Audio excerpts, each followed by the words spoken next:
Brooklyn-based, artist-driven, God-optional synagogue. God-optional? God-optional. Hi, I'm Adam Cantor. Today we are going to have a conversation with my best friend, my queen, my grandma, Lוסיל Cantor, at her apartment. Come on in.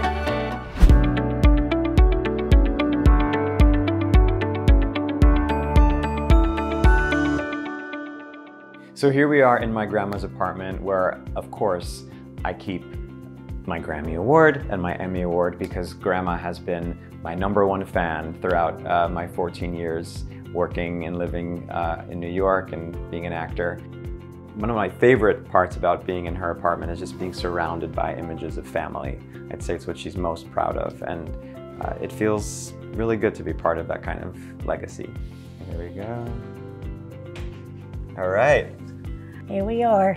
Let's talk about Jewishness. I grew up in Brooklyn 99 years ago. What was it like to be Jewish growing up there? We had a Jewish home, kosher, a lot of Irish Catholic alongside the Jews, and it was a very gemütlich neighborhood. What does that mean?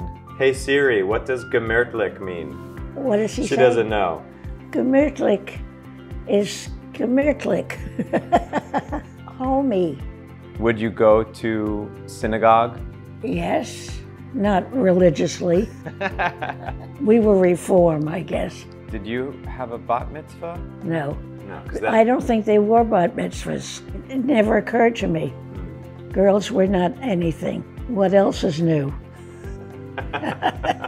Were you bar mitzvah? I was bar mitzvahed. Yes. Growing up in Great Neck, almost everyone was Jewish. I almost feel like my upbringing was a little more in a bubble than yours. In a way, I took it all for granted. It just was what it was. And I didn't come to really discover what it means to be Jewish and how to contextualize that in my life and in the world today until I was doing Fiddler on the Roof and started to really investigate and learn a lot. Growing up, was it crucial that you marry someone who is Jewish? Yeah, there was no question. If you didn't marry someone who was Jewish, would you have?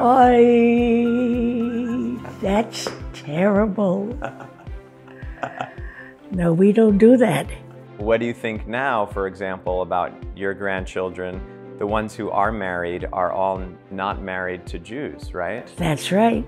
And they're all lovely people, and I'm delighted to know them, but it's not the same. So like, for example, my brother married someone who's not Jewish, but they do Seder, they do Hanukkah, they do all the things with a lot of intention behind it.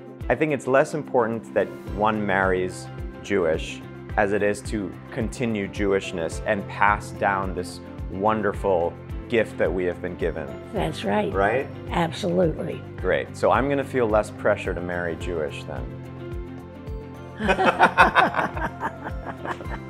One of the things that really, really disturbs me is the lack of Yiddishkeit among the younger people. I don't like the way it's going. The Jews are not as Jewish anymore. In my experience, there is a community of young people. I mean, I just hosted a Seder in Brooklyn. We had an orange on the Seder plate, which is a newer tradition for women and LGBTQ. Now, would you say this is typical of the young people? There's definitely a vibrant community.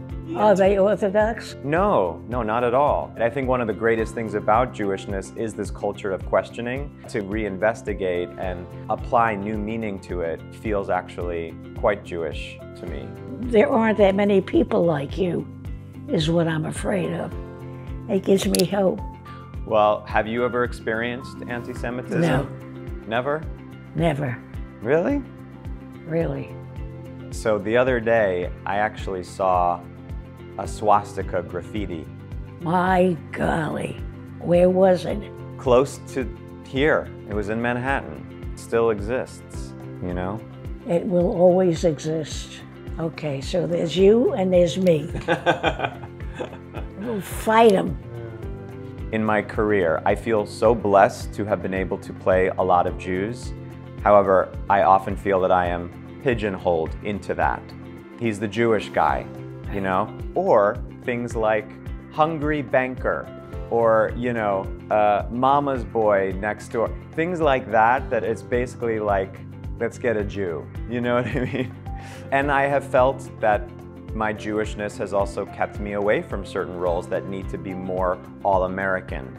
Would you call yourself a Zionist? No, I don't. It's funny, I don't think about this, about Israel. And I sure have spent enough time there. I've only been to Israel once. I went on birthright. It was an amazing experience to be in that place. And I think it gave a new window into what it means to be a Jew today in the world. If, let's just say, the state of Israel were compromised or under severe threat, you would, I think, have feelings about that. Yes, I would have very strong feelings about that. It's so important that Israel maintain itself, and it needs more people like you. Why is it important to you that Israel maintain itself? Because Israel is a symbol of all of Jewishness, Yiddishkeit. And if Israel isn't strong, God, they have to be strong, because they're fighting on 12 different fronts at once. Sounds like a Zionist a little bit.